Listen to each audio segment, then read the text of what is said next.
So you guys remember when I said the Yankees have a lot of pitching depth? They're just at the lower levels of the system. I'm going to give you a little bit more insight. I'm going to go over some names, and you'll realize that the list is a little bit longer than you think. If you look at the Yankees' top 30 prospects and whatnot, the majority of them are the prospects that are closest to the majors or most highly rated. The majority of them are position players. I get it.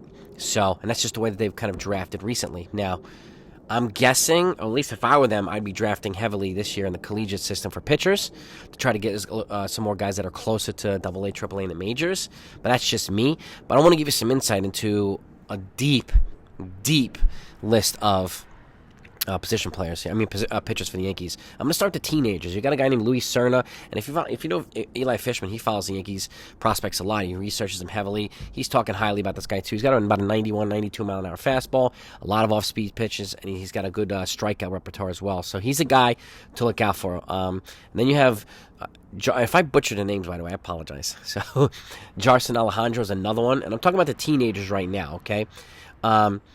He's actually included in Baseball America's list of top 30 prospects in the Yankees organization now. So he's already there, which is kind of nice. Jarson Alexander, he's another one. So he's low in the system, but they feel very, very, very, very strongly, and they rate this guy very highly. They think of him very highly. So, and we're talking about, he's essentially, they're considering the pitching equivalent of Brandon Maia, which is kind of nuts, but that's the way they're looking about it, okay?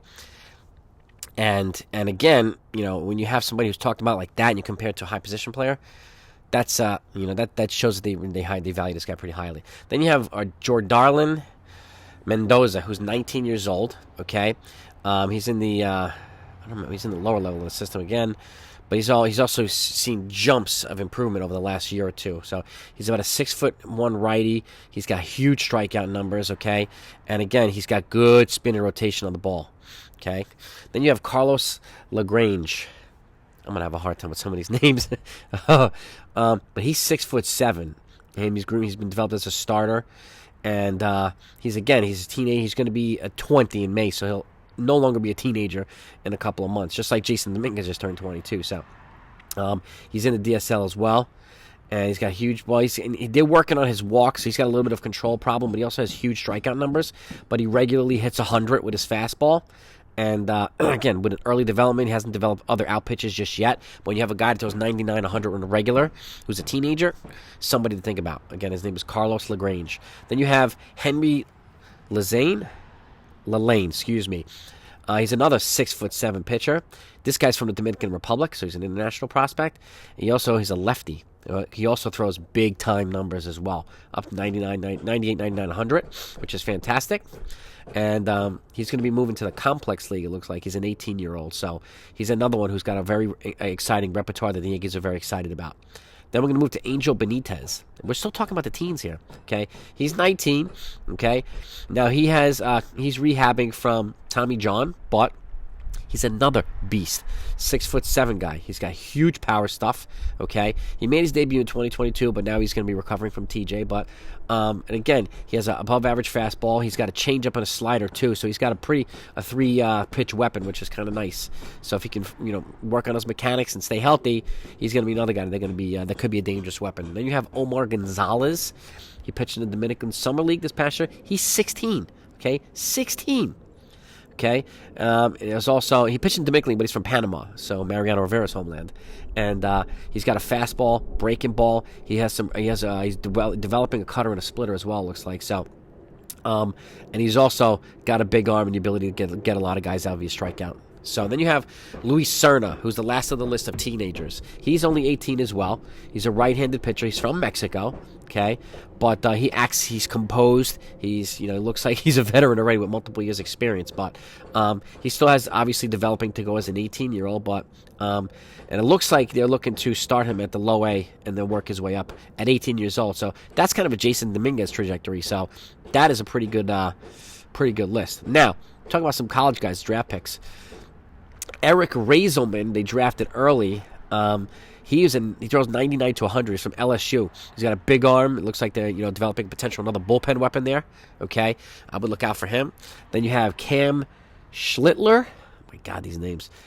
He's in a 7th round pick. He's from Northeastern, so he's an East Coast boy.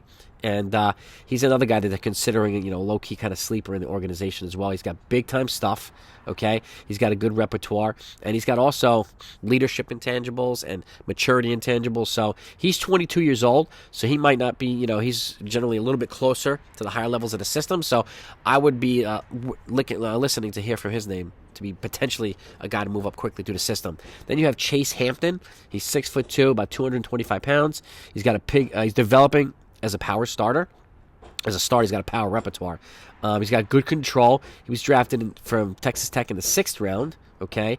And looks like, this is one of these potential good finds. He's 21 years old in the middle round, so another good find by the Yankees. Then you have Eric Raiselman, who pitched out of LSU again, okay? Oh, it's the guy from below. Never mind. Eric Raiselman, bullpen out of LSU, excuse me. He was repeated twice. So I just talked about him. Then you have Tristan Vreeling. He was out of Gonzaga in the 3rd round, okay? He's got a 4-pitch repertoire already, 6'4", 200 pounds. He's got a big muscular body as well, and he's durable with pretty good mechanics, which is good. And it's going to be another guy. He's going to start in Tampa, so he could rocket up the system as well. And then lastly, for the draft picks, Drew Thorpe. Okay, he was drafted in the 2nd round. Obviously, Spencer Jones was drafted in the 1st round, but the next pick was a pitcher, and that doesn't happen very often with the Yankees. 2nd round, pitch for Cal Poly. 3-pitch repertoire right now. He's got a double-pronged changeup, so which is kind of cool, and the Yankees found it enticing. So, and again, he has a good repertoire. He's the ability to get guys out with good mechanics, and he is also going to be starting at high A, so he might rocket up the system as well. Now, let's talk about some other folks. Josu Paniqual. I don't know who in the world this guy is, but he's going to be 21 years old. Okay, he's already started 10 games for Hudson Valley, and which is kind of nice, encouraging to see. Okay, he's not a big guy, but he's a right-handed pitcher, and he's got good mechanics, and he throws hard. So he's another one. He could rock it up from high A to double A, maybe up even higher. So we'll see. Then we got Joel Valdez. He came over from the Phillies actually. He's 6'4". He's a left-handed pitcher. Okay, and his numbers are getting better every year as well. He's got some walk numbers that he needs to work on, so it's a little high, but to match it with his high strikeout totals, which is a good thing. He's a 23-year-old. He's pitching at Hudson Valley right now. Then we've got Zach Messenger. He's 6'6". Okay, a big guy out of Virginia College program. He's looks like he's going to be pitching at Hudson Valley. Okay, he started Tampa in 2022, and he's already progressed. And he's already 31% strikeout rate already, which is a good thing. So, and again, he's got a multiple pitch repertoire, and he's a guy with big strikeout numbers who can rock into the system too. And these are guys have you heard of any of them? This is the thing. We haven't heard of any of them, but there's so many of them through the system, and I'm not done yet. Okay, Juan Canella. Okay, he's in Tampa right now. Okay, but it looks like he's going to move up pretty quickly. Actually, he's another 6'3", 190 pounds. And he's got a pretty good repertoire, too. It looks like a multiple pitch. And it looks like a guy who's probably going to shoot up through the system quickly as a reliever. Then you have Tyrone Yulee. He's a big boy and a right-handed pitcher. He's got a huge fastball, 98 to 100. And he struggled with the control, so that's something they need to work on. But Mac Blake's a perfect guy to help do that if he gets to that point. So he's going to be at high A starting in 2023. So he'll be challenged a little bit, but I think if he keeps progressing the way he's progressing, he'll be up in double A before we know it. Then we have Brock Selvage. He's a 20-year-old. He's a youngster. All right. And looks like he's showing some pretty good stuff as well. He was a 2021 draft pick in the 3rd round. Okay. He's already pitched in the complex league the last 2 seasons out of high school. And he's 6'3", 205 pounds. Left-handed, okay, so we do have some decent left-handed prospects, and I haven't even mentioned Matt Crook yet, so we'll get to him too. So, but he's ready for another season, and he's got another guy who can rock it up to the system. Justin Lang, okay, he came from the Padres organization in the Luke Voit trade. Remember him? And who just signed with the Brewers yesterday. We have another free agent signing I'll get to as well. Let's see. He's got a little bit of a walk issue, but that's been getting better. His ERA's been a little bit high, but again, so did Clay Holmes when he came here, and then Matt Blake worked his magic with him. So he was 34th overall in the 2020 draft. He's also in the top 15 prospects for the Yankees right now. So looks like he's going to go back to the complex league and continue working his way up through the minors and potentially get up to the majors soon. Then you have Ociel Rodriguez. He's from Cuba. He mimics. He reminds people of El Duque, which is a nice guy to remind people of. He's got different arm angles as well. sidearm, half, over. He's got a bunch of different things to kind of confuse people, kind of like Johnny Cueto style or even Nestor Cortes style. So, which is kind of nice from the right-handed side. He's got 4 above-average pitches, which is kind of nice. So that's a good thing that can help him propel himself up to the system. If he stays healthy and durable, we could see him soon. Then you have Sean Harmon. Okay, he finished last. He had 4 starts in Tampa last year, so he moved up there. So he's only 19 years old, and he's not a huge guy, but he's got a good, well-rounded repertoire. And again, he's a guy that can stay healthy. It looks like with good mechanics. So and also get guys out without needing a 100-mile-an-hour fastball. Then you have Richard Fitz, the last guy in the lower level. Okay, then we'll get to the upper levels. So he was at Hudson Valley last year, and looks like he really excited a lot of people too. And he was also considered a potential first-round pick. Wasn't drafted in the first round, but he's starting to look that way now. So they got him in the 6th round from Auburn in 2021. So, but he's progressed to the point where he's looking like a first-round pick. So that's encouraging sign too. So it looks like he's going to start at high A, and probably they're looking to be him at least a double A by the end of the season. So that's kind of nice. Now you have some of the big names that we know. Will Warren, who's a guy that's been highly touted. Teams want him in a trade, and the Yankees want to hold on to him. So he's a 23-year-old arm through the system. Again, he's highly touted. He's got a big repertoire, big arm. If he can stay healthy and durable, then he could do big things here. So we do have some big names here. We also have Clayton Beeter, who we got in the Big Daddy Joey Gallo trade from the Dodgers. He's 24-year-old, and he's also being developed as a starter. Okay, he's already moved up to AAA, which is kind of nice. So I would not be surprised if he got a call up in 2023.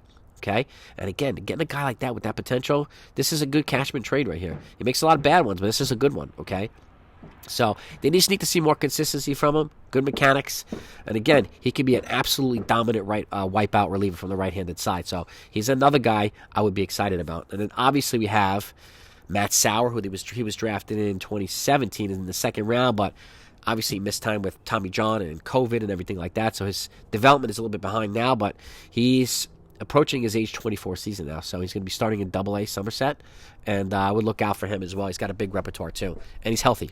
Then you have Sean Boyle, who's a little bit older. He's 26. He's not a roster invite, okay? He's a non-roster invite, I should say, but he's got a chance to potentially make some noise in spring training. He's got a big fastball, okay?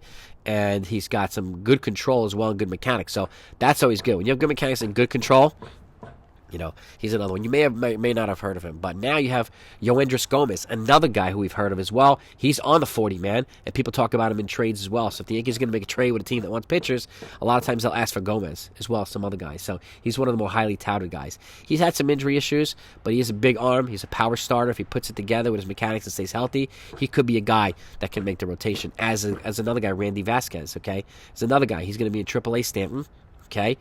And he had some big games this year, including 8 no-hit innings in a Double-A game this year, in championship game. So that's pretty impressive. He's approaching. He's in his 24th season now, so he could be called up by the Yankees this season. You have Matt Crook, who I've talked about quite a bit recently. He's a big left-handed arm. I think he could be a spot starter for them, but he's also being looked at as a potential long reliever. He's a little bit older. He's 28, but he has a really, really good repertoire with good control, good mechanics. And if he stays healthy, puts it together, he could beat out, in my opinion, Domingo Germán or even Clark Schmidt for the 5th rotation spot. So he's a guy I will look out for him. Obviously, Luis Hill's coming back from Tommy John. He's shown the potential what he can do. Here, he's a big arm, throws hard with some pretty good control, and if he puts that together, he's got a shot. And the last guy is Davy Garcia. He's out of options, but he was one of the most highly touted top 2 Yankee prospect a couple years ago. And he's going to turn 24 now, but again, being out of options, they've actually converted him or transitioned him into relief. So, and his velocity's gone up, his control's gone up, and he might make some noise as a reliever. Okay, and so I would look out for him as well. And he's a guy, again, he's just like Esteban Florial, no options. So, lastly, on the 40-man guys, Johnny Brito. And we may have heard of him before. I think he's been up as well. He's an athletic pitcher. He's got a good repertoire, multiple pitches. And again, he spent a lot of time. He's up in AAA now, so he's 25 years old. So he can also make some noise in the bullpen of the rotation this year as well. So there's a couple of guys at the end who can get a call up pretty early this season. But I wanted to give you the list of how deep it is from top to bottom, because it's deeper than people think. So be aware of those names. I will keep pointing them out, so make sure you subscribe to this channel. If any of these guys start making some noise in spring training, I'm going to let you know immediately. So if you enjoy this, hit the like button as well. Before I go, Ben Gamel, he was a former Yankee, then he became kind of a Yankees target by a lot of fans this year for the outfield spot. Just signed a one-year deal with an invite to spring training, a minor league deal with the Tampa Bay Rays. So he's coming to the American League East. He's just going to a rival, going to the Tampa Bay Rays. So that's what I have for you right now. I'll keep it coming, gang. Have a great day, and I will talk to you next time.